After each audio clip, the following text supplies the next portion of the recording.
ولا عدوان إلا على الظالمين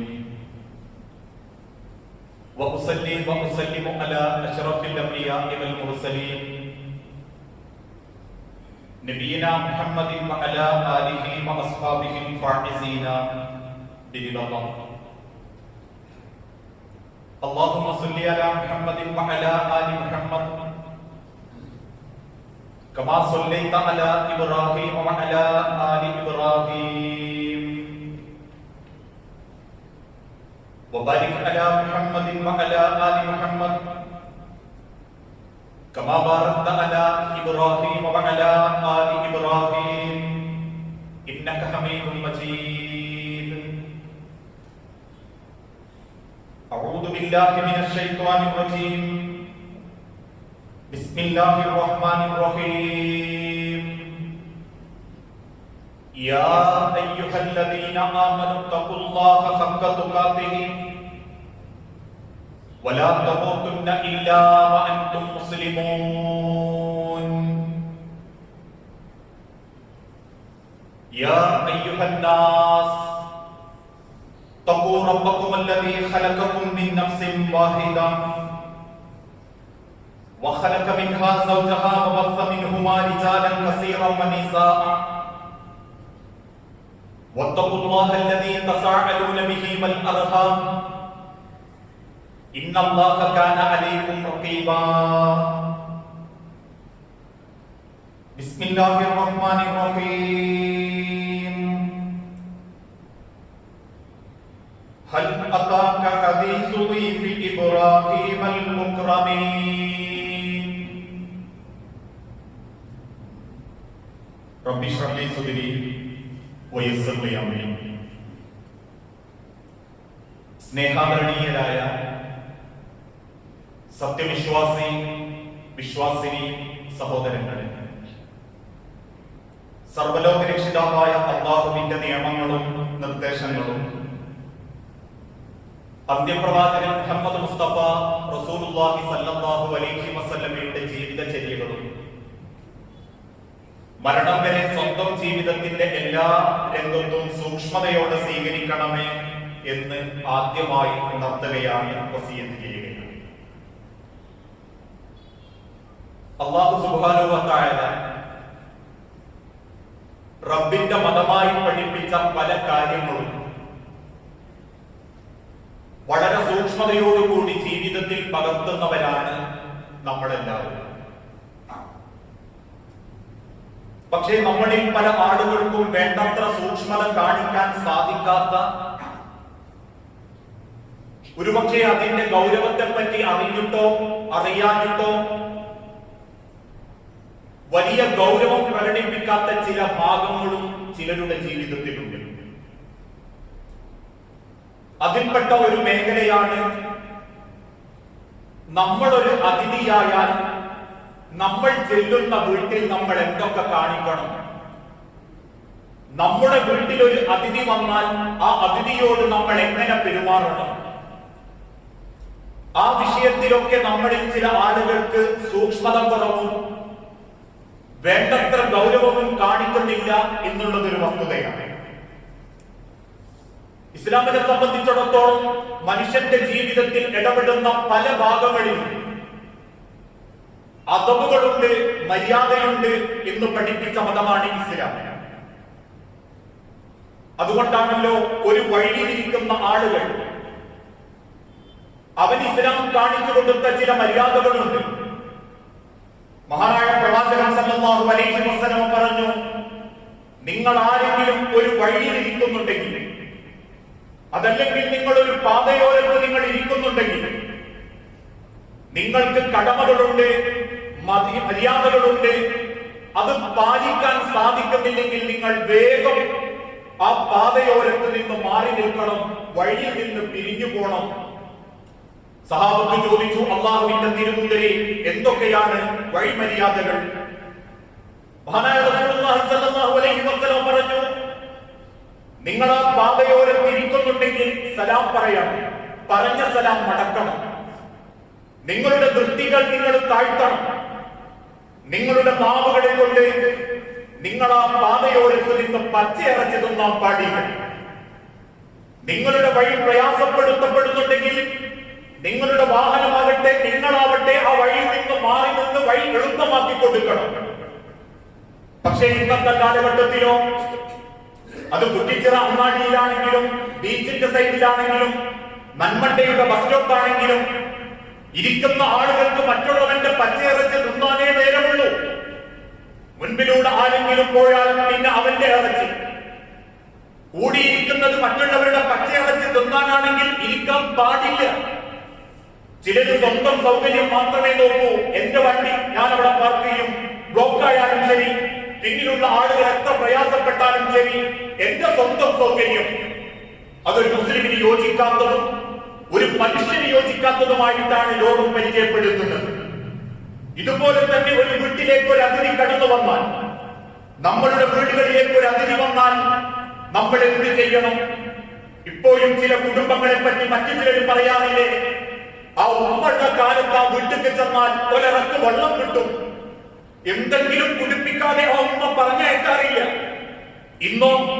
ഇന്ന് ചില വീട്ടിലേക്ക് ചില കുടുംബക്കാർക്ക് പോലും കയറി ചെല്ലാൻ തോന്നുന്നില്ല. ഒരു പരിഗണനയും വീട്ടിൽ വന്ന ആളുകൾക്ക് കൊടുക്കാത്തവരുണ്ട്. വീട്ടിൽ വന്ന ആളുകൾക്ക് ഒരു കുടി വെള്ളം പോലും കൊടുക്കാത്തവർ. ഓരോരുത്തരും ചോദിക്കും, ചായപാലോ? ഇരിക്കുന്നത് അരമുക്ക ഒരു മണിക്കൂറാണെങ്കിലും ഒരു കട്ടവെള്ളം കൊടുക്കാൻ പോലും കൈ പൊന്താത്തവർ. ഇരിക്കുന്ന ഭർത്താക്കന്മാര് ഭാര്യമാരോട് എടുത്തേ മതിയാകൂ എന്ന് പറയാത്തവർ. വീട്ടിലുള്ള എല്ലാ സൗകര്യങ്ങളും, വെള്ളം തിളപ്പിക്കാൻ, വെള്ളം ജ്യൂസടിക്കാൻ, മറ്റെന്ത് സൗകര്യമുണ്ടെങ്കിലും സ്വന്തം കുടുംബക്കാർ വീട്ടിൽ നിന്ന് ഒരു മണിക്കൂർ ഇരുന്നാലും ഒരിറക്ക് വെള്ളം കിട്ടാതെ എഴുന്നേറ്റ് പോകുന്നവരുണ്ട്. കൊടുക്കാൻ മടി കാണിക്കുന്നവർ, ഒരു പരിഗണനയും കൊടുക്കാത്തവർ. കയറി വരുമ്പോഴേക്കും ചില കുടുംബക്കാർ ചിന്തിക്കും, ഒന്ന് വേഗം പോയാൽ മതിയായിരുന്നു. കാരണം ഒരുപക്ഷെ കണ്ടു തീരാത്ത സീരിയലോ സിനിമയോ ടിവിയോ മൊബൈലോ, അതല്ലെങ്കിൽ സ്വന്തം താല്പര്യങ്ങൾക്ക് വേണ്ടി അതിഥികളെ മനസ്സുകൊണ്ട് വെറുതെ സ്വീകരിക്കുന്നവർ, ചോദ്യങ്ങൾക്കൊന്നും കൃത്യതയില്ലാത്ത ഒരു അഴവഴപ്പൻ എവിടെയും തൊടാത്ത മറുപടി കൊടുക്കുന്നവർ, അതല്ലെങ്കിൽ ആര് വരുന്നതും ബന്ധം ചേരുന്നതൊന്നും വലിയ താല്പര്യമില്ലാത്തവർ, എന്റെ വീട്ടുകാരും വരണ്ട, ഞാനും എന്റെ മക്കളും അങ്ങ് ജീവിച്ചോളും എന്ന ഒരു മനോഭാവം, അതൊന്നും ഇഷ്ടമില്ലാത്തവർ, കയറി വരുന്നവരോട് മര്യാദയോടെ പെരുമാറാത്തവർ. അതിനേക്കാൾ അപ്പുറം ചിലരുണ്ട്, കയറി വരുന്നവർക്ക് കേടായ ഭക്ഷണം കൊടുക്കുന്നവർ, അതല്ലെങ്കിൽ കാലപരിധി കഴിഞ്ഞ പലഹാരങ്ങൾ കൊടുക്കുന്നവർ. നമ്മൾക്കത് വീട്ടിൽ നിന്ന് ഒഴിഞ്ഞു കിട്ടണം, അതുകൊണ്ട് കൂട്ടുകാരോ കുടുംബക്കാരോ അതിഥികളോ വന്നാൽ അതെടുത്തു കൊടുത്ത് ഒഴിവാക്കുന്നവർ. വേറെ പൊരിക്കാനും ചൂടാക്കാനും നല്ല സാധനങ്ങൾ ഉണ്ടെങ്കിലും ഇതങ്ങ് തീരട്ടെ, അതിനൊരു സ്വയം വന്നു തുടങ്ങിയിട്ടുണ്ട് എന്ന കാരണത്തിന്റെ പേരിൽ കുടുംബത്തിൽ വരുന്ന ആളുകൾക്ക് വായിൽ വെക്കാൻ പറ്റാത്ത, ഒഴിവാക്കാൻ ആഗ്രഹിക്കുന്ന, നമുക്ക് തന്നെ തിന്നാൻ താല്പര്യമില്ലാത്ത ഭക്ഷണ സാധനങ്ങളും അത്തരത്തിലുള്ള കാര്യങ്ങളും കൊടുത്ത് ബാധ്യത തീർക്കുന്ന ചില ആളുകൾ. അടുത്ത കുടുംബങ്ങളിൽ നിന്ന് പോലും ഒരു വെള്ളം കിട്ടാത്ത പലരും നമ്മുടെ കൂട്ടത്തിലുണ്ടെങ്കിൽ അതൊന്നും വലിയ ശ്രേഷ്ഠതയായി കാണരുത്. ഒരാൾക്കൊരു വെള്ളം കൊടുക്കൽ വലിയ പ്രയാസമായി കാണരുത്. വീട്ടിൽ കയറി വരുന്ന വ്യക്തിക്ക് ഒരല്പം ത്യാഗം സഹിച്ചിട്ടാണെങ്കിലും ഒരു ഗ്ലാസ് വെള്ളം കൊടുക്കൽ ഒരു വലിയ മലമറയ്ക്കുന്ന സങ്കടമായി തോന്നരുത്. അത് ഭർത്താക്കന്മാർക്കാണെങ്കിലും വീട്ടിലെ പെണ്ണുങ്ങൾക്കാണെങ്കിലും. ലോകത്തിന്റെ തിരുമുതൽ പഠിപ്പിച്ചൊരു വാക്ക്, നിങ്ങൾ ആരെങ്കിലും അള്ളാഹുവിനും അവന്റെ പ്രവാചകനിലും വിശ്വസിക്കുന്നുണ്ടെങ്കിൽ, റബ്ബിന്റെ പരലോകത്ത് വിശ്വസിക്കുന്നുണ്ടെങ്കിൽ, അവൻ അവന്റെ അതിഥിയെ അവന്റെ വീട്ടിലേക്ക് കയറി വന്ന, അവൻ അറിയുന്ന അവൻ അറിയാത്ത അവന്റെ കുടുംബബന്ധമായ അവന്റെ സൗഹൃദങ്ങളായ ആരുമാകട്ടെ, അവൻ അതിഥിയെ ആദരിക്കണം, ആ അതിഥിയെ അവൻ ബഹുമാനിക്കണം. അതിന്റെ ബാക്കിയായി റബ്ബ് പഠിപ്പിച്ചു,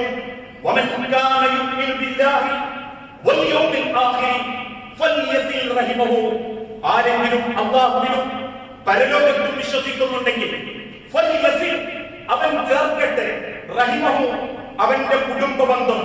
ഇന്ന് പല വീട്ടിലേക്കും നന്നാവണമെന്ന് വിചാരിച്ച് കയറി വന്നാൽ പോലും മുഖം കൊടുക്കാത്തവരുണ്ട്. അവല് ഭക്തിനും പള്ളിയിൽ വരുന്നവർ, നിസ്കാരം വിട്ട് കൃത്യമായി കൊണ്ടു നടക്കുന്നവർ. പക്ഷേ അവരോടൊന്ന് നന്നാവാം എന്ന് കരുതി കുടുംബക്കാരോ ബന്ധക്കാരോ ജ്യേഷ്ഠനോ അനിയനോ വീട്ടിൽ വന്നാൽ മുഖം കൊടുക്കാതെ മാറിയിരിക്കുന്നവർ, ചോദ്യങ്ങൾക്കൊന്നും ഒരു നല്ല മറുപടി കൊടുക്കാത്തവർ, ഓൻ വന്നത് എനിക്ക് ഇഷ്ടപ്പെട്ടിട്ടില്ല എന്ന മനോഭാവം. മനുഷ്യരെ, അവൻ വന്നത് കുടുംബം ചേരാനാ, അവന്റെ ആഹാരവും നിങ്ങളെ പരലോകവും വെളുക്കാനാ, റബ്ബിന്റെ സ്വർഗത്തിലേക്ക് എത്താനുള്ള പാതയുമായി ഒരു മനുഷ്യൻ കടന്നു വരുമ്പോ കുടുംബം ചേർക്കാൻ വന്നവനോട് കുടുംബം മുറിയുന്ന വർത്തമാനം, ഒരു അവഗണന, ഒരു നവമൈന്, ഒരു കിമറ്, ഒരു പൊങ്ങച്ചം, ആ മനോഭാവം ജയമാണെന്ന് കരുതരുത്. തോൽവിയായിട്ടാ ഇസ്ലാം പരിചയപ്പെടുത്തുന്നത്. ഒന്ന് താഴ്ന്നിട്ടെങ്കിലും നിങ്ങൾ ആ കുടുംബം ചേരാൻ അതിഥികളായി വന്നവരോട് നിങ്ങൾ നല്ല നിലക്ക് പെരുമാറണം. ഇന്നൊരു തവണയെ ചില വീട്ടിലേക്ക് ആളുകൾ ചെല്ലു, അതോടെ ചിലർക്ക് മതിയാകും. പിന്നെ പോകണമെന്ന് ഭാര്യ പറഞ്ഞാൽ ഭർത്താവ് പറയും, എന്തിനാ വെറുതെ ഒരു പരിഗണനയും കിട്ടാതെ ആ വീട്ടിലേക്ക് ചെല്ലുന്നത്. മക്കൾ പറയും, എന്തിനാ വീട്ടിലേക്ക് ചെന്നിട്ട്. ആ വീട്ടിലേക്ക് ചെന്നാൽ അവർക്കൊരു മൈൻഡുമില്ല, ഒരു നല്ല വർത്താനം പറയൂല. അതിലാ പൊരയിലെ മുഴുവൻ ആളുകൾ കുറ്റവാളികളായിരിക്കും. വാപ്പ, ഉമ്മ, മക്കള്. കയറി വരുന്ന അതിഥിയുടെ മുൻപിൽ ഒരു നല്ല വർത്താനം പറയാതെ, കുത്തിത്തീരുന്ന മൊബൈലിൽ നിന്ന് മുഖം മാറ്റാതെ, ചുവട്ടിലുള്ള എയർഫോണുകൾ മാറ്റാതെ, വാപ്പാനെ ചോദിക്കുമ്പോൾ ചോദ്യം കേട്ടിട്ടും കേൾക്കാത്തവനെ പോലെ അകത്തേക്ക് പോകുന്ന മക്കളെ, നിങ്ങളും കുറ്റവാളികളാ. തുറന്നു വെച്ച ടിവിക്ക് മുൻപിൽ നിന്ന് മുഖം മാറ്റാതെ ആരോ വന്നു, ടിവിന്റെ മുൻപിലൂടെ അകത്തേക്ക് പോയി, അവര് സംസാരിച്ചു, വീണ്ടും തിരിച്ചുപോയി. ഇരിപ്പിടത്തിൽ നിന്നും എഴുന്നേറ്റ് ഒരു വാക്കുപോലും ഉച്ചരിക്കാത്ത കുടുംബങ്ങളുണ്ട്. അവരോടൊക്കെ ആ തിരുദൂതൻ പഠിപ്പിച്ചത്, അല്ലാഹുവിനും പരലോകത്തും വിശ്വസിക്കുന്നുണ്ടെങ്കിൽ അവൻ കുടുംബ ബന്ധം ചേർക്കട്ടെ. അതിന് ബാക്കിയായി റബ്ബിന്റെ തിരുദൂതൻ പഠിപ്പിച്ചു, വമൻ കാന യുമിനു ബില്ലാഹി വൽ യൗമിൽ ആഖിർ, ആരെങ്കിലും അല്ലാഹുവിലും അന്ത്യദിനത്തിൽ വിശ്വസിക്കുന്നുണ്ടെങ്കിൽ ഫൽയഖുൽ ഖൈറൻ, അവൻ നല്ലത് സംസാരിക്കട്ടെ, ഔ ലിയസ്മുത്, അല്ലെങ്കിൽ മിണ്ടാതിരിക്കട്ടെ. കയറി വന്ന വ്യക്തികളോട് മാന്യമായി സംസാരിക്കണം. ഈ പറഞ്ഞതിന്റെ അർത്ഥം, ആര് വന്നാലും അവൻ അകത്തേക്ക് കയറ്റി കൊണ്ടുപോകണം. ഏത് കുടിയം വന്നാലും ഓനെ പരിഗണിക്കണം. ഏത് ഇസ്ലാമിക വിരുദ്ധ തോന്നിവാസങ്ങൾ ചെയ്യുന്നവർ വന്നാലും അവരെ രണ്ട് കൈയും നീട്ടിയിട്ട് സ്വന്തം മക്കളെ പോലെ നോക്കണം എന്ന അർത്ഥത്തിലല്ല. വേണ്ടപ്പെട്ട കുടുംബക്കാർ, ബന്ധുക്കൾ, സുഹൃത്തുക്കൾ, അല്ലെങ്കിൽ സഹോദരങ്ങൾ, അത്തരത്തിലുള്ള ആളുകൾ വരുമ്പോ അവരോട് ലോകത്തിന്റെ തിരുദൂതൻ പഠിപ്പിച്ചു, നിങ്ങളെ വീട്ടിലൊരു അതിഥി വന്നാൽ 3 ദിവസം കഴിഞ്ഞിട്ട് അവൻ എന്തിനു വന്നതാ എന്ന് പോലും ചോദിക്കാവൂ. അതാണ് ഇസ്ലാമിന്റെ മര്യാദ. പക്ഷേ ഇന്നത്തെ സാഹചര്യത്തിൽ അത് നടപ്പിലാക്കാൻ സാധിക്കാത്തത് കൊണ്ട് കയറി വരുന്ന വ്യക്തികളോട് മാന്യമായി സംസാരിക്കണം. ചോദ്യം എന്തിനൊന്ന് ചോദിക്കണം. ഒരു പക്ഷേ പിരിവിനാകാം, ഒരു പക്ഷേ കുടുംബം വിളിക്കാനാവാം, ഒരു പക്ഷേ നിങ്ങളെ ക്ഷണിക്കാനാവാം, നിങ്ങളിലുള്ള പോരായ്മകൾ തുറന്നു കാണിക്കാനാവാം. വീട്ടിന്റെ ഗേറ്റ് കടക്കുമ്പോഴേക്കും മുഖത്ത് ദേഷ്യം വരുത്തി എന്തിനു വന്നതാ എന്ന് ചോദിക്കുന്ന ഒരു ശൈലിയുണ്ടല്ലോ. എനിക്ക് നഷ്ടം വരുത്താനാണ് ആ വരവ്. നിന്റെ 10 റുപ്യോ 5 റുപ്യോ കൊടുക്കാൻ വേണ്ടി, വാങ്ങാൻ വേണ്ടി പിരിവിനാ വരുന്നത് എന്ന ഇഷ്ടത്തോടെയുള്ള ഒരു ചോദ്യം. കൊടുത്തിട്ടില്ലെങ്കിലും നല്ല സംസാരം സംസാരിക്കണം, നല്ല വാക്കുകൾ പറയണം. നല്ല ചോദ്യത്തിലൂടെ അവന്റെ ഉദ്ദേശം നിങ്ങൾ ചോദിച്ച് മനസ്സിലാക്കണം. കാരണം അല്ലാഹു തആല ലോകത്തിന്റെ തിരുദൂതനിലൂടെ ഖുദ്സിയായ ഒരു ഹദീസിൽ പഠിപ്പിച്ചു, നിങ്ങളുടെ വീട്ടിലേക്ക് ഒരു അതിഥി വന്നിട്ടുണ്ടെങ്കിൽ നിങ്ങളുടെ ഒരു ബന്ധം ചേരാനും സൗഹൃദം സ്ഥാപിക്കാനും പരലോകത്തേക്കുള്ള ഒരു പുണ്യം പ്രതീക്ഷിച്ചിട്ടാണ് ഒരാൾ വരുന്നതെങ്കിൽ അവൻ എന്റെ സ്നേഹം കിട്ടിയവനായിട്ടാണ് വരുന്നത്, എന്റെ പരിഗണന കിട്ടിയിട്ടാണ് അവൻ നിങ്ങളുടെ വീട്ടിലേക്ക് വന്നത്. അതുകൊണ്ട് തന്നെ അവൻ ആ ഉദ്ദേശത്തിലാണ് പുറപ്പെട്ടതെങ്കിൽ ഒരു പറ്റം മലക്കുകളെയും അവന്റെ കൂടെ ഞാൻ പറഞ്ഞയക്കും, നമ്മളെ വീട്ടിലേക്ക് വന്നവന്റെ കൂടെ. ആ ഉദ്ദേശത്തിൽ നമ്മൾ മറ്റൊരു വീട്ടിലേക്ക് പോവുകയാണെങ്കിലും നമ്മളോടൊപ്പം അല്ലാഹുവിന്റെ മലക്കുകളെ റബ്ബ് പറഞ്ഞയക്കും. മാന്യമായി പെരുമാറാനും അവരുടെ ഉദ്ദേശം അറിയുന്നതിന്റെ മുമ്പ് എടുത്ത് ചാടരുതെന്നും കൃത്യമായി നന്മയോടുകൂടി അവരോട് നിങ്ങൾ ഇടപെടണമെന്നും ഇബ്രാഹിം നബി അലൈഹിസ്സലാത്തു വസ്സലാമയുടെ ചരിത്രം നമ്മളെ പഠിപ്പിക്കുന്നുണ്ട്. വേഷം മാറി മനുഷ്യരുടെ രൂപത്തിൽ ഒരു പറ്റം മലക്കുകൾ ഇബ്രാഹിം നബിയുടെ വീട്ടിലേക്ക് വന്നു. ആ വീട്ടിലേക്ക് വന്നവരെ കണ്ട ഉടനെ അവരെ സ്വീകരിച്ചിരുത്തി എന്തിനാ വന്നതെന്ന് പോലും ചോദിക്കാതെ, ഹൽ അതാക ഹദീസു ലൈസി ഇബ്രാഹിം അൽ-മുക്റമീൻ, അല്ലയോ പ്രവാചകരെ, ഇബ്രാഹിം നബിയുടെ അതിഥികൾക്ക് അവർക്ക് നേരിടേണ്ടി വന്ന, അവർക്ക് അനുഭവിക്കേണ്ടി വന്ന ചരിത്രം, മാന്യതയുടെ ചരിത്രം അവർക്ക് താങ്കൾ ഓതിക്കൊടുക്കണം. എന്ന് റബ്ബ് ഓർമ്മപ്പെടുത്തിയ ചരിത്രം. ഇബ്രാഹിം നബി അവരെ സൽക്കരിച്ചിരുത്തി വേഗം വീടിന്റെ പിൻഭാഗത്തേക്ക് ചെന്ന് ഉണ്ടായിരുന്ന ഒരു കാളക്കുട്ടിയെ അറുത്ത് അവർക്കിഷ്ടപ്പെട്ട നല്ല മാംസം ഈ അതിഥികൾക്ക് മുൻപിലേക്ക് കൊണ്ടുവച്ചു. അപ്പോഴാണ് അല്ലാഹു തആല അറിയിക്കുന്നത് അവര് മലക്കുകളാണ് എന്ന്. നമ്മളിൽ ചില ആളുകളുണ്ട്, വേണ്ടപ്പെട്ടവരെ ആ ചിലർ പറ്റിക്കുക. വിശ്വസിച്ചാണ് ആ സ്ഥാപനത്തിൽ പോകുക, വിശ്വസിച്ചിട്ടാണ് ആ വീട്ടിൽ ഒരു സാധനം, അത് വാഹനമായാലും മറ്റെന്തായാലും, നമ്മുടെ ഒരു കുടുംബമുള്ള ആളല്ലേ, നമ്മളെ ബന്ധക്കാരല്ലേ, നമ്മളെ പറ്റിക്കൂല എന്ന് കരുതുന്നവരാ ചിലർ നമ്മളെ പറ്റിക്കുന്നത്. അവരാ നമ്മളെ ചതിക്കുന്നത്. നമ്മളെ വിശ്വാസത്തെയും ബന്ധത്തെയും ചൂഷണം ചെയ്യുന്ന ആളുകൾ. ഉദാഹരണമായിട്ട് പറഞ്ഞാൽ, ഞാൻ ആ സ്ഥാപനത്തിലേക്ക് കയറി ചെന്നത് ആ സാധനം വാങ്ങാൻ. പക്ഷേ അവന്റെ ഉദ്ദേശം അവിടെ കെട്ടിക്കിടക്കുന്ന ആ സാധനം ചോദ്യം ചെയ്യാത്ത ആരുടെയെങ്കിലും തലയിൽ വെക്കണം. കയറി വന്ന എനിക്ക് ആവശ്യങ്ങളും പറഞ്ഞിട്ടും വിറ്റുപോകാത്ത സാധനം തന്ന് അതിനെപ്പറ്റി 4 വർത്താനം കൂടുതൽ പറഞ്ഞ് നമ്മളെ വഞ്ചിക്കുന്നുണ്ടെങ്കിൽ അവരോട് ആ ലോകത്തിന്റെ റബ്ബ് പഠിപ്പിച്ചത് അതിഥികളായിട്ട് കരുതണം, മാന്യമായിട്ട് പെരുമാറണം, ചതിക്കരുത്, അവരെ വഞ്ചിക്കരുത്. ഇബ്രാഹിം നബി ചെയ്തതുപോലെ ഉള്ളതിൽ നല്ല മാംസം, നമ്മൾ അറുക്കുന്നത് അഖീഖയാണെങ്കിലും, നമ്മൾ അറുക്കുന്നത് ബലിയാണെങ്കിലും, ഉദ്ഹിയ്യത്താണെങ്കിലും, അത്യാവശ്യം ഉള്ളിയാൽ കിട്ടുന്ന നല്ല മാംസങ്ങളൊക്കെ അരിഞ്ഞ് ഫ്രിഡ്ജിൽ വെച്ച് പിന്നെ ബാക്കിയുള്ള കുറെ ചെല്ലും തോലും കുടുംബക്കാർക്ക് കൊടുക്കാന്ന് ചിന്തിക്കുന്ന ദുഷ്ട മനസ്സുണ്ടല്ലോ, അത് പാടില്ല എന്നാണ് ഇസ്ലാം പഠിപ്പിച്ചത്. നിങ്ങളിൽ നല്ലതെന്തോ അത് നിങ്ങൾ കുടുംബത്തിന് കൊടുക്കണം, സൗഹൃദങ്ങൾക്ക് കൊടുക്കണം. എങ്കിൽ നിങ്ങൾക്ക് അല്ലാഹു തആല ഇരട്ടിയായിട്ട് നൽകും. ഇബ്രാഹിം നബി കാണിച്ചു തന്ന ആ ചരിത്രത്തിൽ നിന്ന് പാഠം ഉൾക്കൊണ്ട് ലോകത്തിന്റെ തിരുദൂതൻ പഠിപ്പിച്ചു, നിങ്ങൾക്ക് വീട്ടിലേക്ക് ഒരു അതിഥി വന്നാൽ നിങ്ങൾക്ക് തീരുമാനമെടുക്കാം. ഒരു പിരിവിനാണ് വന്നതെങ്കിൽ മൗനം പാലിച്ച് അകത്തേക്ക് മാറി നിൽക്കുന്നവരുണ്ട്. കണ്ടിട്ടും കാണാത്തവരെ പോലെ സൗകര്യപ്പെടുന്ന സമയം വരെ വന്നവന്റെ ഉദ്ദേശം ആദ്യമേ മനസ്സിലാക്കി പ്രയാസപ്പെടുത്തുന്നവർ. ഇന്ന ആളുകൾ പിരിവിന് വരുമെന്നറിയാം, ബെല്ലടിച്ചാലും വാതിൽ തുറക്കാത്തവർ, അകത്തേക്ക് മാറി നിന്ന് ഞാൻ ഇവിടെ ഇല്ല എന്നും പറയാൻ ഭാര്യയെയും മക്കളെയും ഏർപ്പെടുത്തുന്നവർ, ഫോൺ വിളിച്ചാൽ പോലും ഇല്ലാത്ത കഥകൾ മനഞ്ഞുണ്ടാക്കി അതിൽ നിന്നും മാറി നിൽക്കുന്നവർ. അവരോട് ഇസ്ലാം പഠിപ്പിച്ചു, നിങ്ങൾക്ക് ഉദ്ദേശമില്ലെങ്കിൽ മാന്യമായിട്ട് പറയാം. അവൻ കല്യാണം ക്ഷണിച്ചാൽ പോലും ഇൻഷാ അല്ലാഹ് എന്ന് പറയുമ്പോ വരാൻ ഉദ്ദേശമില്ല എന്നാണ് മനസ്സെങ്കിൽ ഇൻഷാ അല്ലാഹ് നോക്കട്ടെ എന്നല്ല പറയേണ്ടത്. എനിക്ക് താല്പര്യമില്ല, അല്ലെങ്കിൽ ഞാൻ വരില്ല, എനിക്കന്ന് സമയം കിട്ടില്ല എന്ന് തുറന്നു പറയണം. അല്ലാതെ കള്ളത്തരം പറഞ്ഞ് മാറി നിൽക്കരുത്. അതിഥികളെ ഇരുത്തി വെറുപ്പിക്കുന്നവരുണ്ട്. എനിക്കൊന്നും വരാനല്ലോ, അവർക്ക് കിട്ടാനല്ലേ, അതുകൊണ്ട് ഇരിക്കട്ടെ, ഞാൻ ഇതിന്റെ എല്ലാ പണിയും ചെയ്തിട്ടേ അങ്ങോട്ട് ചെല്ലൂ, അതുവരെ അവർ വീട്ടിലിരിക്കട്ടെ. അതിഥികൾ വീട്ടുകാരനെയും കാത്ത് മണിക്കൂറുകളോളം ഇരിക്കും. ഇറങ്ങിപ്പോകുന്നതിന് മര്യാദകേടാണ് എന്ന കാരണത്തിന്റെ പേരിൽ മാത്രം നമ്മളെ വീട്ടിൽ കയറി വന്നവൻ ഇറങ്ങിപ്പോകുന്നില്ലെങ്കിൽ, സഹോദരങ്ങളെ, ആ ഒരു അതിഥി അങ്ങനെ ഇരുത്തിച്ചതിന്റെ പേരിൽ പോലും നിങ്ങൾ അല്ലാഹുവിന്റെ അടുത്ത് കുറ്റവാളികളാണ്. അതോടൊപ്പം പിശുക്കുകൊണ്ട് ലാഭമുണ്ടാക്കുന്നവരുണ്ട്. കയറി വരുന്ന ആളുകൾക്ക് മുൻപിൽ കൊടുക്കാൻ മടി കാണിക്കുന്നവർ, അത് വെള്ളമാകാം, ഭക്ഷണമാകാം, പൈസയാവാം, അല്ലെങ്കിൽ എന്തെങ്കിലും ഒരു സൗകര്യമാകാം. നിങ്ങളുടെ അതൊന്ന് തരുമോ, നിങ്ങളുടെ ഇതൊന്നും എനിക്ക് തരുമോ എന്ന് ചോദിക്കുമ്പോ മുടക്കം പറയുന്ന ആളുകൾ, വീട്ടിലേക്ക് കയറി വന്നവരോട് പിശുക്കത്തരം കാണിച്ച് ജയിക്കുന്നവർ.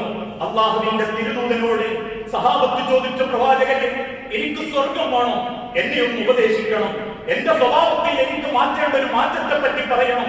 അള്ളാഹുവിന്റെ തിരുദൂതൻ പറഞ്ഞു, ഇത്തഖുന്നാറ, നീ നരകം സൂക്ഷിച്ചോ, വലു ബിശിക്കിൻ തംറത്തിൻ, ഒരു കാരക്കയുടെ ചീട് കൊണ്ടെങ്കിലും, ഒരു കാരക്കയുടെ കഷണം കൊണ്ടെങ്കിലും നീ നരകത്തെ സൂക്ഷിച്ചു കൊള്ളുക. അതിന്റെ അർത്ഥം, വീട്ടിൽ വരുന്ന ആളുകൾക്ക്, വേണ്ടപ്പെട്ടവർക്ക് ഒരു വെള്ളം കൊടുക്കാനുള്ളതൊക്കെ ഒരു പക്ഷേ 2 മിനിറ്റിന്റെ പണിയേ ഉള്ളെങ്കിലും അള്ളാഹുവിന്റെ നരകം തടയാനുള്ള കാരണങ്ങളാ. അതുപോലും മടി കൊണ്ടും മുഷിപ്പ് കൊണ്ടും സ്വന്തം സ്വാർത്ഥ താല്പര്യം കൊണ്ടും വെള്ളം കൊടുക്കാതെ പറഞ്ഞയക്കുന്നവർ. അവന്റെ വീട്ടിൽ ചെന്നപ്പോ, അവളെ വീട്ടിൽ ചെന്നപ്പോ നമുക്കൊരു ഗ്ലാസ് വെള്ളം കിട്ടിയിട്ടില്ല, അതുകൊണ്ട് അങ്ങനെ മതി എന്നും പറഞ്ഞ് തിരിച്ചുവിടുന്നവർ. അതൊന്നും ഒരു ജയമായിട്ട് കാണരുത്, എന്നാൽ അവഗണിക്കാം.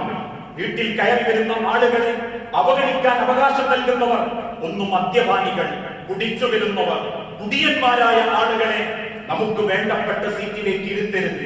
നമ്മൾ കുടിക്കുന്ന മുമ്പിനത്തായ ഭക്ഷണ സാധനങ്ങൾ ആ പാത്രത്തിൽ അവർക്ക് കൊടുക്കരുത്. രണ്ടാമത്തത് പരസ്യമായ വ്യഭിചാരികൾ, ആരോപണം ഉന്നയിക്കപ്പെട്ടവരല്ല, പരസ്യമായി വ്യഭിചരിക്കുന്നവർ. അഥവാ അവൻ ഒരു വീട്ടിലേക്ക് വന്നാൽ ഓന്റെ മെയിൻ പരിപാടി വീട്ടുകാരിയെ നോക്കുക, മക്കളെ വേണ്ടാത്ത കണ്ണുകളോടെ നോക്കുക എന്നുള്ള ഒരു ചിന്താഗതിക്കാരനും ആ സ്വഭാവക്കാരനുമാണെങ്കിൽ അവനെയും വീട്ടിൽ പ്രവേശിപ്പിക്കാൻ അനുവാദം നൽകിയിട്ടില്ല. പരസ്യമായ തെമ്മാടികൾ, മോഷണം കൈമുതലാക്കിയ കള്ളന്മാർ, ഇവർക്കൊന്നും വീട്ടിൽ അനുവാദം കൊടുക്കാൻ ഇസ്ലാം പഠിപ്പിച്ചിട്ടില്ല.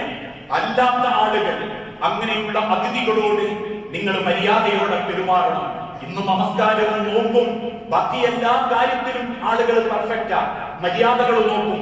വീട്ടിൽ ഒരാൾ കയറി വന്നാൽ മാത്രം അയാളോട് എങ്ങനെ പെരുമാറണം, അല്ലെങ്കിൽ അയാൾക്ക് ഒരാൾക്ക് വെള്ളം കൊടുക്കട്ടെ, കുടുംബക്കാരനാണെങ്കിലും വീട്ടിലൊന്നുമില്ലെങ്കിലും ഉള്ളതിനനുസരിച്ച് കൊടുക്കട്ടെ എന്ന് ചിന്തിക്കുന്ന ഒരു മനസ്സും ഇതിന്റെ മനസ്സാ. അല്ലാതെ എളുപ്പം പോയി കിട്ടിയ എല്ലാത്തിനും രക്ഷപ്പെടായിരുന്നു, ചായ വാരണ്ട, വെള്ളം കൊടുക്കേണ്ട, TV വേണ്ട, കാണാൻ വേണമെങ്കിൽ ഉറങ്ങാം എന്ന് ചിന്തിക്കുന്ന ഒരു മനസ്സ് ഒരു മുട്ടിന് പാടില്ല എന്നർത്ഥം. അതോടൊപ്പം തന്നെ നമ്മളൊരു അതിഥിയാണെങ്കിൽ മറ്റൊരു വീട്ടിലേക്ക് നമ്മൾ കയറി ചെല്ലുന്നുണ്ടെങ്കിൽ നമ്മളും ചില കാര്യങ്ങൾ ശ്രദ്ധിക്കണം. മര്യാദകളുണ്ട്. ലോകത്തിന്റെ തിരുദൂതൻ പഠിപ്പിച്ചു, പറ്റുമെങ്കിൽ നിങ്ങൾ ചെല്ലാൻ ഉദ്ദേശിക്കുന്ന, പ്രവേശിക്കാൻ ഉദ്ദേശിക്കുന്ന വീട്ടിൽ ആദ്യം ഒന്ന് വിവരം അറിയിക്കണം. ഒരുപക്ഷെ അവരുടെ തിരക്കിലോ അല്ലാത്ത ഔറത്താക്കപ്പെട്ട ശരീരം പ്രകടമാകുന്ന അവരുടെ രഹസ്യ സന്തോഷ സമയത്തോ ആണെങ്കിൽ നിങ്ങൾ ആ കുടുംബത്തിന് ഒരു സങ്കടമാകും. അതുകൊണ്ട് അറിയിക്കണം. ആ വീട്ടിലേക്ക് ചെല്ലുന്നുണ്ടെങ്കിൽ ലോകത്തിന്റെ പ്രവാചകൻ സല്ലല്ലാഹു അലൈഹി വസല്ലമ ഏത് യാത്ര കഴിഞ്ഞ് തിരിച്ചു വന്നാലും മദീനത്തെ പള്ളിയിലാകും കയറിയിരിക്കും, ഒന്നുമെടുക്കും, 2 റക്അത്ത് നിസ്കരിക്കും. എന്നിട്ട് സഹാബത്തിൽപ്പെട്ട അല്ലെങ്കിൽ വൃത്യന്മാരിൽപ്പെട്ട ആളുകളോട് പറയും, ആയിഷ ബീവിയോട് അല്ലെങ്കിൽ ഹാജറ അല്ലെങ്കിൽ മൈമൂന ഇവരോട് പറയണം, ഞാൻ എത്തിയിട്ടുണ്ടെന്ന് പറയണം. അപ്പോഴേക്കും അവരൊരുങ്ങും. കയറി ചെല്ലുന്ന തിരുദൂതനും ഒന്ന് സജ്ജമാകും. ആ ഒരു അറിവ് സാധിക്കുമെങ്കിൽ കയറി ചെല്ലുന്ന വീട്ടിക്ക് കൊടുക്കണം. കയറി ചെല്ലുന്ന വീടിനൊരു സസ്പെൻസ് കൊടുക്കലൊന്നും ഇസ്ലാമിക മര്യാദയല്ല, അത് വേണ്ട എന്ന അർത്ഥത്തിലല്ല. എന്നിട്ട് കയറി ചെന്നിട്ട് അവിടെ ഒന്നും കിട്ടിയിട്ടില്ലെങ്കിൽ ഇറങ്ങിപ്പോരുമ്പോ ആ വീട്ടുകാരനെ കുറ്റം പറയുന്ന ഒരു ശൈലി ഒരു വിശ്വാസിക്കോ മനുഷ്യനോ യോജിക്കാത്തതാ. അതിന്റെ മര്യാദയാ കയറി ചെല്ലുന്ന വീട്ടുകാരനെ അറിയിക്കണം. സാഹചര്യവും സമയവും പരിഗണിച്ചുകൊണ്ടാവണം നിങ്ങൾ ഓരോ വീട്ടിലേക്കും കയറി ചെല്ലേണ്ടത്. വീട്ടുകാരെ ബുദ്ധിമുട്ടിക്കാൻ പാടില്ല. നേരം വെളുക്കുന്ന സമയം ആ പെണ്ണ് തിരക്കിലായിരിക്കും. മക്കളെ സ്കൂളിലേക്ക് അയക്കാൻ അത്യാവശ്യ ഘട്ടമല്ലെങ്കിൽ അവരുടെ സജീവമായ, അവർ ആഗ്രഹിക്കുന്ന, പരിഗണിക്കപ്പെടുന്ന സമയത്ത് യാത്ര നിങ്ങൾ മാറ്റിവെക്കണം. വീട്ടിൽ പ്രവേശം നിങ്ങൾ മാറ്റിവെക്കണം. അല്ലാഹു വിശുദ്ധ ഖുർആനിലൂടെ പഠിപ്പിച്ചു, യാ അയ്യുഹല്ലദീന ആമനൂ ലാ തദ്ഖുലൂ ബുയൂതൻ ഗൈറ ബുയൂതികും. അല്ലയോ വിശ്വാസികളെ, നിങ്ങൾ നിങ്ങളുടെ വീട്ടിലും നിങ്ങളുടേതല്ലാത്ത വീട്ടിലും പ്രവേശിക്കുമ്പോൾ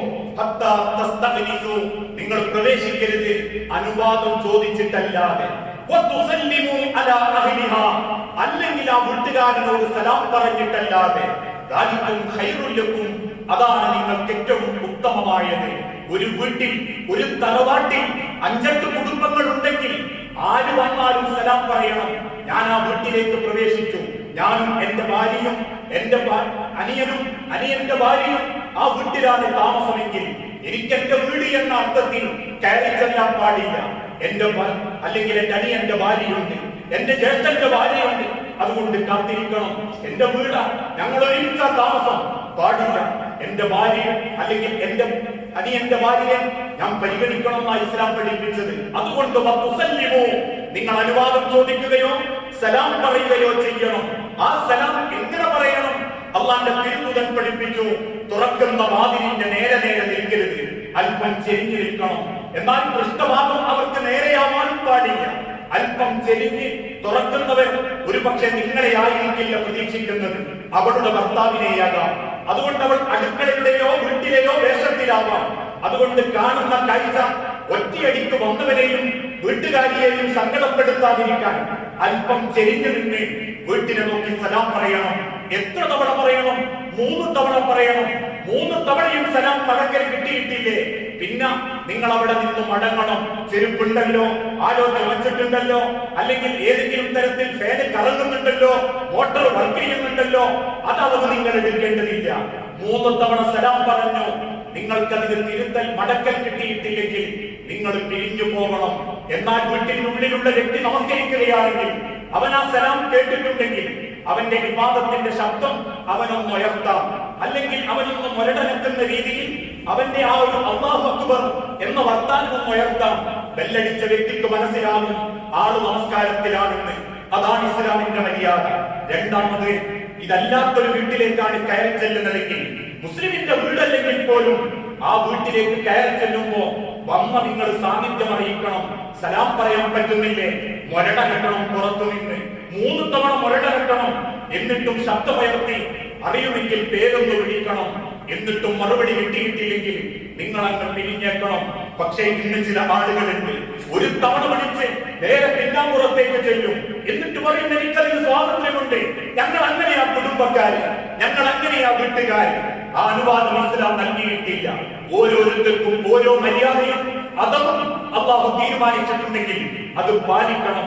നമ്മളുടെ കടന്നു കയറ്റം കൊണ്ട് ഒരു മകളുടെയോ വാപ്പയുടെയോ ഉമ്മയുടെയോ മനസ്സിൽ ഒരു വെറുപ്പോ വിദ്വേഷമോ ഉണ്ടായിട്ടുണ്ടെങ്കിൽ ആ പൊരുത്തം കിട്ടാത്ത കാലത്തോളം അള്ളാന്റെ അടുത്ത് നിങ്ങൾ കുറ്റവാളികളാണ്. ഓൻ അങ്ങനെ ഒന്നും എനിക്ക് ഇഷ്ടമായിട്ടില്ല, പിന്നെ വന്ന സ്ഥിതിക്ക് എങ്ങനെയാ ഉണ്ടാതിക്കാന്ന് കരുതി മിണ്ടിയതാ എന്നൊരാണോ കൂട്ടുകാരനോ ഭാര്യയോ പറഞ്ഞിട്ടുണ്ടെങ്കിൽ അത് മനസ്സൊന്ന് മാറാത്ത കാലത്തോളം കയറി ചെന്ന നമ്മൾ കുറ്റവാളികളാണ്, അള്ളാന്റെ അടുത്ത് പൊരുത്തം കിട്ടാത്തവരാ. അതുകൊണ്ട് സൂക്ഷിക്കണം. നേരെ പിന്നാമ്പുറത്തേക്ക് കയറരുത്. മറ്റു ചില ആളുകളുണ്ട് നേരെ അടുക്കളയിലേക്ക് അല്ലെങ്കിൽ ബെഡ്റൂമിലേക്ക് ഞങ്ങൾക്ക് സ്വാതന്ത്ര്യമുണ്ടെന്ന ഒരു സ്വയം കിബർ പ്രകടിപ്പിക്കുന്നവർ പാടില്ല. അല്ലാഹുവിന്റെ തിരുദൂതൻ പഠിപ്പിച്ചു, നിങ്ങൾ മാന്യമായിട്ട് പ്രവേശിക്കാവൂ. മറ്റു ചില ആളുകളുണ്ട് ആർക്കോ വേണ്ടി കയറി ചെല്ലുന്ന അതിഥികൾ വന്ന കാലം തന്നെ മടങ്ങാനുള്ള വെപ്രാളം. ഒരു ഗ്ലാസ് വെള്ളം തന്നാൽ പോലും കുടിക്കാൻ മടി കാണിക്കുന്നവർ പാടില്ല. കയറി ചെന്നത് മര്യാദയോടെയാണെങ്കിൽ, സമയമുണ്ടെങ്കിൽ നല്ല നിലക്ക് അവർ നൽകുന്ന ഭക്ഷണം വെള്ളം അത് കുടിച്ചിട്ടേ ഇറങ്ങാൻ പാടുള്ളൂ. കയറി ചെല്ലുന്ന ആളുകൾ സൂക്ഷിക്കേണ്ടത്, നിങ്ങൾ ഒരിക്കലും ആ വീട്ടുകാരന്റെ രഹസ്യങ്ങൾ ചകയരുത്. അവിടുന്ന് കിട്ടാനുള്ളത് കുറ്റവും കുറവും ആ വീടിന്റെ പുറത്ത് നിങ്ങൾ കാരണം എത്തരുത്. നിങ്ങൾ കയറി ചെല്ലുന്ന വീട്ടിലുള്ള ഒരു വാക്കെങ്കിലും പുറത്തെത്തിയാൽ അള്ളാന്റെ അടുത്ത് നിങ്ങൾ കുറ്റവാളികളാണ്. കുറ്റങ്ങളും കുറവുകളും ചകയാനല്ല കുടുംബക്കാരന്റെ വീട്ടിൽ അതിഥിയായി പോകേണ്ടത്. കയറി ചെല്ലുന്ന വീട്ടിൽ അട്ടപ്പാതിര 12 മണി വരെ കൂട്ടം കൂടി നാട്ടുകാരന്റെ പച്ചയിറച്ചി തിന്ന് വയറ് തീർത്ത് പുറത്തേക്ക് ഇറങ്ങുന്ന രീതിയല്ല ഇസ്ലാം പഠിപ്പിച്ചത്. മാന്യമായി കയറി ചെല്ലണം. ചാരപ്പണി ചെയ്യാൻ ഒരു വീട്ടിലും കയറി ചെല്ലാൻ പാടില്ല. ഏതെങ്കിലും തരത്തിൽ ആ വീട്ടുകാരൻ ഒരു സങ്കടമുണ്ടെങ്കിൽ അവന് വേണ്ടി പ്രാർത്ഥിക്കണം. ഓന്റെ തകർച്ച കണ്ട് ആനന്ദിക്കരുത്, ഉള്ളിൽ സന്തോഷിക്കരുത്. ഓൻ കടത്തപ്പെട്ടു, സുഖേടിയാണ്, ആ കുടുംബത്തിൽ എന്തൊക്കെയോ പ്രശ്നങ്ങളുണ്ട് എന്ന് കേട്ടപ്പോഴാ രണ്ടും കൂടി അറിയാമെന്ന് കരുതി നമ്മളൊരു സന്ദർശനം നടത്തിയത്. എന്നിട്ട് ആ വീട്ടുകാരന്റെ തകർച്ചയിൽ ഒരു ആനന്ദം, അവന്റെ മനസ്സിലുണ്ടാകുന്ന സങ്കടം പുറത്തു വന്നിട്ട് പറയുന്ന ഒരു മനോഭാവം അതുണ്ടാവാൻ പാടില്ല. പ്രാർത്ഥിക്കണം കയറി ചെല്ലുന്ന വീടുകൾക്ക് വേണ്ടി. അതോടൊപ്പം എന്തെങ്കിലും കയ്യിൽ കരുതണം. വെറും കയ്യോടുകൂടി, കഴിവുണ്ടായിട്ടും കുടുംബത്തിൽ കയറി ചെല്ലുന്നവരുണ്ട്. വെറും കയ്യോടുകൂടി ആ വീട്ടിൽ മക്കളുണ്ടെന്നറിയാം, ആ വീട്ടിൽ ഇന്ന ആൾക്കാരുണ്ടെന്നറിയാം, അവർക്ക് എന്തെങ്കിലും ഒന്ന് കൈമക്കരുതാ. അങ്ങനെ ഒരു 10 ഉറുപ്യ ചെലവാക്കാന്ന് പറഞ്ഞാൽ ഭയങ്കര പിശുക്കത്തരം കാണിക്കുന്നവർ. മക്കളാവാം, മുതിർന്ന വാപ്പയാവാം, രണ്ടു കൂട്ടരെയും പരിഗണിക്കാൻ ഇസ്ലാം പഠിപ്പിച്ചു. മക്കളെ പോലെ തന്നെയാ ആ വയസ്സന്മാരും ആ വയസ്സത്തികളും. അവർക്ക് എന്തെങ്കിലും ഒന്ന് ഹദിയ നിങ്ങൾ കയ്യിൽ കരുതണം. അതോടൊപ്പം തന്നെ വീട്ടിൽ വന്ന ആളുകൾക്ക് നിങ്ങൾക്ക് അങ്ങോട്ടും ഹദിയ കൊടുക്കാം. നിങ്ങളെ കയ്യിൽ കൊടുക്കാൻ സാധിക്കുന്നത് എന്തും നിങ്ങൾക്ക് ആ വീട്ടുകാരിൽ കയറി വന്നവനും നിങ്ങൾക്ക് ഹദിയ തിരിച്ചും കൊടുക്കാം. വീട്ടിൽ സംസാരിക്കുമ്പോ മുഖപ്രസന്നതയോടുകൂടി തുറന്ന മനസ്സോടുകൂടി സംസാരിക്കണം. ഉള്ളിൽ മറ്റതൊന്നു വെച്ച് കയറി ചെന്ന വീട്ടിൽ നിന്ന് വേറെ ചില സ്വയംപ്പെട്ട സംസാരം, വേറെ ചില തുടങ്ങിയ സംസാരം അത് പാടില്ല. തുറന്ന് സംസാരിക്കണം. അതോടൊപ്പം നിങ്ങൾക്ക് അനുവാദം ലഭിച്ചിട്ടില്ലെങ്കിൽ ആ വീട്ടുകാരൻ നിങ്ങളോട് സംസാരിക്കാൻ താല്പര്യമില്ലെന്ന് തുറന്നു പറഞ്ഞാൽ പിന്നെ അവിടെ വാശി പിടിച്ചു നിൽക്കരുത്. നിങ്ങൾ മടങ്ങിയേക്കണം. അല്ലെങ്കിൽ മറവിൽ നിന്നാണ് ഒരു പെണ്ണ് മറുപടി പറയുന്നതെങ്കിൽ അവളെ വെളിച്ചത്തിലേക്ക് കൊണ്ടുവന്നാലേ എനിക്ക് തൃപ്തിയാവൂ എന്ന വാശി പിടിക്കരുത്. അവൾ ഔറത്തില, അവൾ മറവില, മറവിന്റെ വാതിലിന്റെ മറവിൽ നിന്ന് അവൾ അനുവാദം തന്നിട്ടില്ലെങ്കിൽ ആ കുടുംബത്തിൽ പിന്നെ പ്രവേശിക്കരുത്. അനുവാദം കിട്ടാത്ത ഒരു വീട്ടിലും പിന്നെ കയറിയിരിക്കാൻ പാടില്ല. നിങ്ങൾ അങ്ങ് മടങ്ങിയേക്കണം. അതോടൊപ്പം തന്നെ ആ വീട്ടിൽ നിന്ന് നിങ്ങൾ മടങ്ങുമ്പോ എന്തെങ്കിലും ഭക്ഷണം കഴിച്ചിട്ടുണ്ടെങ്കിൽ ആ ഭക്ഷണത്തിന്റെ നന്മ ആ വീട്ടുകാരനോട് പറഞ്ഞേക്കണം. കഴിച്ച ഭക്ഷണത്തിന്റെ നന്മ ആ കുടുംബത്തോടൊന്ന് ബോധ്യപ്പെടുത്തണം. നല്ല ഭക്ഷണം, അൽഹംദുലില്ലാ നല്ല ഭക്ഷണം, എന്നിട്ട് ആ കുടുംബത്തിന് വേണ്ടി പ്രാർത്ഥിക്കണം. ആ ഭക്ഷണം തന്ന കുടുംബത്തിന്. ഇതൊക്കെയാ ഇസ്ലാമിന്റെ മര്യാദ. ഈ അതൊന്നും ആർക്കും ചില കുടുംബത്തിലില്ല. നമസ്കാരവും നോമ്പും ഇബാദത്തും ഹജ്ജും ഉംറയും ഒക്കെ എല്ലാവരും കുടുംബത്തിലുണ്ട്. പക്ഷേ കുടുംബത്തിലേക്ക് ഒരാൾ കയറി വന്നാൽ അയാൾക്കൊരു ഗ്ലാസ് വെള്ളം കൊടുക്കാനുള്ള മര്യാദയോ, നമ്മൾ കയറി ചെല്ലുന്ന വീട്ടിൽ എങ്ങനെ നമ്മൾ പെരുമാറണമെന്നുള്ള മര്യാദയോ അറിയില്ലെങ്കിൽ അതും പരലോകത്ത് ചോദ്യം ചെയ്യപ്പെടും. കാരണം വഴിതിരിക്കുന്നവൻ അതിന്റെ മര്യാദ ചെയ്തിട്ടില്ലെങ്കിൽ ചോദ്യം ചെയ്യപ്പെടുമെന്ന് പറഞ്ഞതുപോലെ അതിഥികളായാലും ആതിഥേയരായാലും ചോദ്യം ചെയ്യപ്പെടുമെന്ന മനസ്സുണ്ടാവണം. അങ്ങനെ താളുകളെ ആ സമൂഹം ഇഷ്ടപ്പെടുന്നതും അതുകൊണ്ട് വാപ്പാരന്മാര് ഭരിച്ചാലും കാലക്രമേണ ചിലർ പറയും ആ വാപ്പുള്ള കാലത്ത് ആ വീട്ടിലേക്ക് ചെല്ലാൻ തോന്നിയായിരുന്നു. എന്തായിരുന്നു സ്വീകരണം? കൈ വിളിച്ച് സലാം പറയും, അടുത്തിരുന്ന് വർത്താനം പറയും. എന്തെങ്കിലും ഒരു ഇറക്ക് വെള്ളം കുടിപ്പിക്കാതെ ആ വാപ്പ വർണ്ണപ്പിച്ചിട്ടില്ല, ആ ഉമ്മ ഞങ്ങളെ പുറത്തേക്ക് വിട്ടിട്ടില്ല. പക്ഷെ ഇപ്പോ ആ വീട്ടിൽ ചെന്നാൽ നമ്മളോട് സംസാരിക്കാൻ പോലും ആ കുടുംബക്കാർക്ക് താല്പര്യമല്ല എന്നും പറയിപ്പിക്കുന്ന കുടുംബക്കാരാണെങ്കിൽ പിന്നെന്തിനാ മനുഷ്യരെ ഈ ഭാഗത്തൊക്കെ? പിന്നെന്തിനാ ഈ വായുവലി സംസ്കാരവും പുറം ക്ലാസും ഒക്കെ? അതൊക്കെ കേവലം അഭിനയം മാത്രമായിട്ട് റബ്ബ് കണക്കാക്കൂ. ഓരോ രംഗവും മര്യാദയോടെ പെരുമാറാൻ നമുക്ക് സാധിക്കണം. അത്തരത്തിലുള്ള വിശ്വാസികളിൽ അല്ലാഹു നമ്മളെല്ലാവരെയും ഉൾപ്പെടുത്തി അനുഗ്രഹിക്കുമാറാകണം.